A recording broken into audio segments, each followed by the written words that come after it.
अस्सलाम वालेकुम रहमतुल्लाहि व बरकातुहू। सुधीर चौधरी के एक ट्वीट की इन दिनों बहुत तारीफ रही है और शायद सुधीर चौधरी की पूरी सहाफती ज़िंदगी का पहला ट्वीट है जिसकी तारीफ रही है, क्योंकि इस ट्वीट में उन्होंने मुसलमानों के राइट्स की, अधिकार की और उनके पॉलिटिकल एम्पावरमेंट की बातचीत की है। और ये तारीफ करने वाले अच्छे अच्छे लोग हैं, ये नौजवान लड़के हैं, एक्टिविस्ट और जर्नलिस्ट हैं जो दिन रात ट्विटर पर आपकी आवाज़ उठाते हैं, आपके मुद्दों को उठाते हैं और उनकी कोशिशों से दसियों और सैकड़ों मामले ऐसे हैं जो हल हुए हैं, इंसाफ मिला है। इनमें शादाब चौहान का नाम शामिल है, जाकिर अली त्यागी हैं, उवैद मौज़म हैं, इमरान अंसार हैं, प्रोफेसर शेख सादिक हैं और ऐसे लोगों की एक लंबी फहरिस्त है जो लोग सुधीर चौधरी के इस ट्वीट की तारीफ कर रहे हैं। हाँ, कांग्रेसी जर्नलिस्ट इसको अलग रंग भी दे रहे हैं। राष्ट्रीय जनता दल ने भी सुधीर चौधरी के इस ट्वीट पर अपना रिएक्शन दिया है। सुधीर चौधरी का ट्वीट क्या है वो मैं आपको दिखाता हूं, लेकिन उससे पहले जानने कि कल बिहार सरकार ने जातीय जनगणना की रिपोर्ट जारी की है और उस रिपोर्ट में यह बताया गया कि बिहार में मुसलमानों की टोटल आबादी 17% समथिंग है और यादवों की आबादी 14% है और 17 और 14 को मिलाया जाए तो तकरीबन 31 से 32% आबादी हो जाती है। बिहार में MY समीकरण हमेशा रहा है और इसी बुनियाद पर यानी मुसलमानों के वोट की बुनियाद पर RJD ने हमेशा हुकूमत की है। लालू प्रसाद मुख्यमंत्री रहे या राबड़ी देवी मुख्यमंत्री रही। हाल ही में जो 2020 में RJD को इतनी बड़ी जीत मिली तो पूरा का पूरा मुसलमानों का वोट था, क्योंकि मुसलमानों ने JDU और दूसरी पार्टियों को वोट नहीं किया था। तो इन्हीं सबको सामने रखते हुए सुधीर चौधरी ने ट्वीट किया, स्क्रीन पर आप देखिए। बिहार में यादव जनसंख्या 14.27% है जबकि मुस्लिम जनसंख्या 17.7% है। RJD के MY फॉर्मूले के हिसाब से ये दोनों मिलाकर 17.7 एंड 14.27 3197, इस 32% वोट बैंक में मुस्लिम वोट यादवों से ज्यादा है। फिर भी नेतृत्व यादव नेता के पास है।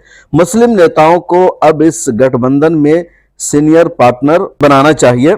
तो ये सुधीर चौधरी का ट्वीट है। इस ट्वीट के आ जाने के बाद कई सारे लोगों ने ट्वीट करके रिएक्शन दिया और कहा कि पहली मर्तबा सुधीर चौधरी ने कोई ढंग का ट्वीट किया है। उवैद मौज़म ने लिखा कि पहली बार तर्क राहित बात की है, इसलिए पहली बार सहमत हूं, मुस्लिम भागीदारी सुरक्षित होना चाहिए, आखिर हमारा हक हमें मिलना ही चाहिए।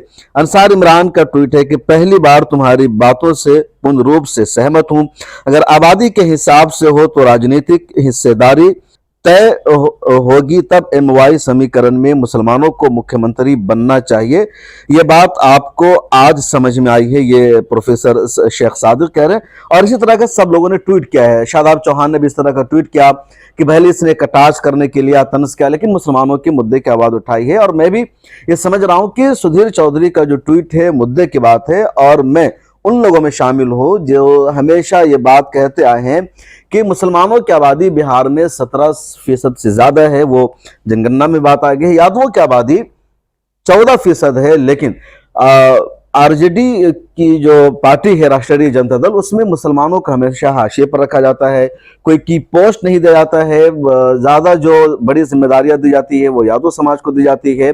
मुख्यमंत्री और उप मुख्यमंत्री का जो पद है हमेशा यादवों के पास होता है। तो मुसलमानों की आबादी ज्यादा है, इनकी भागीदारी ज्यादा है। यादवों की आबादी सिर्फ 14% है। इसके बावजूद मुसलमानों को बड़ी जिम्मेदारी नहीं दी जाती है, उनको कभी मुख्यमंत्री या उप मुख्यमंत्री नहीं बनाया गया, इस तरह के ओहदे नहीं दिए गए। तो सुधीर चौधरी की जो बात है सही है, पहली मर्तबा उसने कोई ढंग की बात की है और तारीफ करनी चाहिए। किसी से हमारा इख्तलाफ है, विरोध है अपनी जगह, लेकिन उसकी जात से मुझे नफरत नहीं है। तो अगर उसने कभी सही बात की है तो हमें उसकी बात को आगे बढ़ाना चाहिए और RJD को भी सोचना चाहिए। लेकिन RJD ने इस पर ट्वीट किया है और ये RJD के ऑफिशियल अकाउंट से इस मामले पर ट्वीट किया गया है। लेकिन जो ट्वीट RJD ने किया है कोई तसल्ली बख्श जवाब नहीं दिया या मुसलमानों को मायूस किया है। RJD का जो ट्वीट है पहले आप स्क्रीन पर उसको सुनिए, माफ कीजिएगा स्क्रीन पर देखिए। मैं पढ़ता हूं कि न्यायप्रिय समाजवादी लोग कुछ भी कर सकते हैं लेकिन सबसे पहले यह सीख BJP को दें। हो सकता है पूरे देश में जातीय जनगणना हो तब भी हिंदुओं में यह सिंगल लॉजिस्ट कम्युनिटी हो। क्या तुम्हारी हैसियत है कि तुम यह सलाह सुझाव मोदी और शाह को दे सके कि हिंदुओं की सबसे बड़ी जाति को सत्ता दो? तो राष्ट्रीय जनता दल से सवाल किया गया मुसलमानों के बारे में कि मुसलमान सबसे ज्यादा भागीदार है एमवाई समीकरण में, मुसलमानों को बड़े हिस्से में पार्टनर बनाया जाना चाहिए।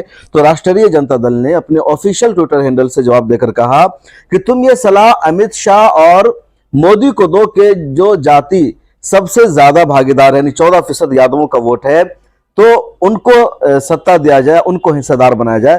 तो आरजेडी ने सीधे सीधे क्रॉस क्वेश्चन कर दिया सुधीर चौधरी पर और उस सवाल का जवाब नहीं दिया जो पूछा गया या जो इश्यू उठाया गया। और ये मुसलमानों को भी समझने की जरूरत है कि आप जिनको वोट देते हैं, आप जिनके लिए इख्तिदार की कुर्सियां बिछाते हैं, आप जिनको सब कुछ अपना सौंप देते हैं, उन्होंने आपको क्या दिया? वो 14% होकर के मलाइया खा रहे हैं, तमाम बड़े ओहदों पर काबिज है, फाइज हैं, और आपको वक्फ बोर्ड का चेयरमैन बना दिया जाता है, उर्दू एकेडमी का सेक्रेटरी बना दिया जाता है, एक दो एमएलसी मुसलमानों में से बना दिया जाता है, एक दो को इधर उधर की मिनिस्ट्री दी जाती है, कोई बड़ी जिम्मेदारी नहीं दी जाती है, और मुसलमान इसी में खुश हो जाते हैं। और सिर्फ इसलिए कि बीजेपी सत्ता में ना आए, नीतीश कुमार अगर बीजेपी के साथ है तो वो सत्ता में ना आए, और उसके लिए आरजेडी को वोट करते हैं, लेकिन आपको कुछ भी नहीं मिल पाता है। हाल ही में देखिए इंडिया अलायंस बना है। मैं बार बार आवाज उठा रहा हूं कि जब तक मुसलमान सियासत में हिस्सेदार नहीं बनेंगे, आप सिर्फ दूसरों के इलेक्शन में शरीक होते रहेंगे, आपको कुछ भी नहीं मिलेगा। अब इंडिया अलायंस बना और इंडिया अलायंस में मुसलमानों की जो बड़ी बड़ी पार्टियां हैं, जो लोग मुसलमानों का चेहरा माने जाते हैं, उनको इन्होंने इंडिया अलायंस में शामिल नहीं किया ताकि मुसलमान सियासी तौर पर खुद मुख्तार ना हो सके और वो कांग्रेस को वोट देने पर मजबूर रहे, आरजेडी को वोट देने पर मजबूर रहे। मौलाना बदरुद्दीन अजमल की पार्टी आसाम में इतनी मजबूत है, उनको अलायंस में शामिल नहीं किया गया। असदुद्दीन ओवैसी की पार्टी देश के कई हिस्सों में अपनी नुमाइंदगी दर्ज करा चुकी है, उनको अलायंस में शामिल नहीं किया गया। तो कहीं ना कहीं यही संदेश रहता है कि आप उनका वोट बैंक बने रहिए, उनको सिर्फ वोट कीजिए। अभी हाल ही में जब मैं ये वीडियो बना रहा हूं तो कांग्रेस के एक नेता से मेरी बातचीत हुई और उनका यह कहना था कि आजाद हिंदुस्तान के 70 सालों में मुसलमान कांग्रेस की वजह से जिंदा है। अगर कांग्रेस नहीं रहती तो मुसलमान कोई जिंदा ही नहीं रहता, तमाम मुसलमानों का कत्ल हो चुका होता। ये उनकी सोच है और इस तरह की कई सारे लोग बात करते हैं। तो मतलब है कि मुसलमानों को खुद मुख्तारी नहीं हो, सियासी हिस्सेदारी उनको नहीं मिले, और इसलिए जब कोई बात करता है तो उसको दबा दिया था। सुधीर चौधरी ने इस इशू को उठाया। जो कांग्रेसी पत्रकार हैं, जो आरजेडी को सपोर्ट करने वाले पत्रकार हैं, वो सुधीर चौधरी को कह रहे हैं कि तुम हमेशा दो जातियों को, दो समुदाय को लड़ाने का काम करते हो, तुम्हारी मंशा कुछ और है, वो है। लेकिन कई मरतबा हक बात, सच बात कुछ गलत लोगों के जहन और दिमाग से भी निकल जाती है, और इस सब आपको खुद सोचना चाहिए कि आप 17% हैं, वो 14% है। कोई हिंदू मुसलमान का भी मसला नहीं है इसमें। एक यादव समाज है, दूसरा मुसलमान समाज है, और दोनों को मिला करके आरजेडी सरकार बनाती है और तमाम बड़े ओहदों पर वो खुद काबिज रहती है। आपको कुछ भी नहीं दिया जाता। हाल ही में यानी अभी जेडीयू और आरजेडी कांग्रेस के समर्थन से बिहार में सरकार है, और इस सरकार में जिन लोगों को मिनिस्ट्री दी गई है, जिन लोगों को ओहदे दिए गए हैं, उसकी आप लिस्ट उठा करके देखेंगे तो यादव 6-7 आपको मिनिस्टर मिल जाएंगे, मुसलमान 3-4 मिनिस्टर आपको मिलेंगे। उसके अलावा उनका चीफ मिनिस्टर है, बड़े पोस्ट उनके पास है। मुसलमानों को जो मंत्रालय दिया जाता है उसमें भी कोई ढंग की चीजें नहीं होती। एक साहब तो ऐसे मिनिस्टर बनाए गए जो एक दूसरी पार्टी को छोड़ करके आरजेडी में आए थे, उनको लगा था कि उनको बड़ी जिम्मेदारी मिलेगी। अब उनकी सच्चाई यह है कि उनको ऐसा मंत्रालय दिया गया है कि उसके मंत्रालय में कुछ काम ही नहीं होता, उनके पास कोई फाइल ही नहीं होती है। उनके बारे में यहां तक खबर है कि बेचारे के पास इतना पैसा तक नहीं रहता है कि अपने घर पर जाने वाले मेहमानों को वो मतलब चाय पिला सके, नाश्ता करा सके, पान खिला सके। बिहार में पान बहुत ज्यादा खाया जाता है। तो ये सूरत हाल है उनको। और उनका ये भी कहना है कि भाई हमें अपनी जो मंत्रीशिप मिली हुई है, मंत्रालय मिला हुआ है, इसको मेंटेन करने के लिए बहुत ज्यादा खर्च हमारा हो जाता है। तो ये सूरत हाल कर दी गई है मुसलमानों की। इसलिए आपको सोचना है, आपको अपने वोट की अहमियत को जानना है, और आप किसी को भी वोट कीजिए, लेकिन वोट देने से पहले सवाल भी कीजिए कि हम आपको वोट देते हैं तो आप हमें बदले में क्या देंगे। तेजस्वी यादव को बिहार में आप वोट करते हैं, लेकिन आपको सियासत में वो हिस्सेदारी नहीं दी जाती। आखिर कब तक आप इसी तरह बेबस बने रहेंगे? इस सवाल का आप जवाब दीजिए और पूछने की कोशिश कीजिए, और मुझे दीजिए इजाजत। मिल्लत टाइम्स को आपकी जरूरत है, हमारी आप माली मदद करें।